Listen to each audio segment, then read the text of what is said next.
जूनागढ़ ज़िले जे तालुके पन्नो वाकिल जे ॻोठ मुबारकपुर सां तालुक़ु रखंदड़ नौजवान जोड़े कराची पहुची मलीरकोट में प्यार जो प्रणु करे वरितो।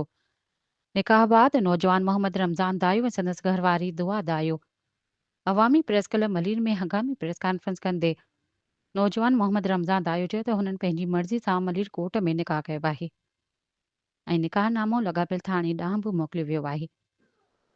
हुन चयो त संदसि निकाह मुकमल तौरु क़ानूनी आहे, कंहिं बि क़िस्म जो दबाव या ज़बरदस्ती शामिल न आहे। इन मौक़े ते नारी दुआ दायूं चयो त खेसि न कंहिं वरगलायो आहे ऐं न ई कंहिं भॼायो आहे, पर हुन पंहिंजी मुकमल रज़ामंदीअ सां मोहम्मद रमज़ान दायूं सां निकाह कयो आहे।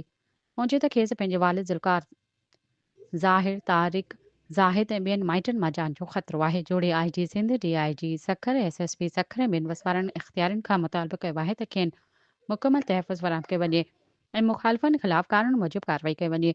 जोड़ी जो चवणु हो त हू पुरअमन ज़िंदगी गुज़ारणु चाहिनि था, पर खेनि धमकियुनि सबबि शदीद ख़दशनि खे मुंहुं ॾियणो पइजी रहियो आहे।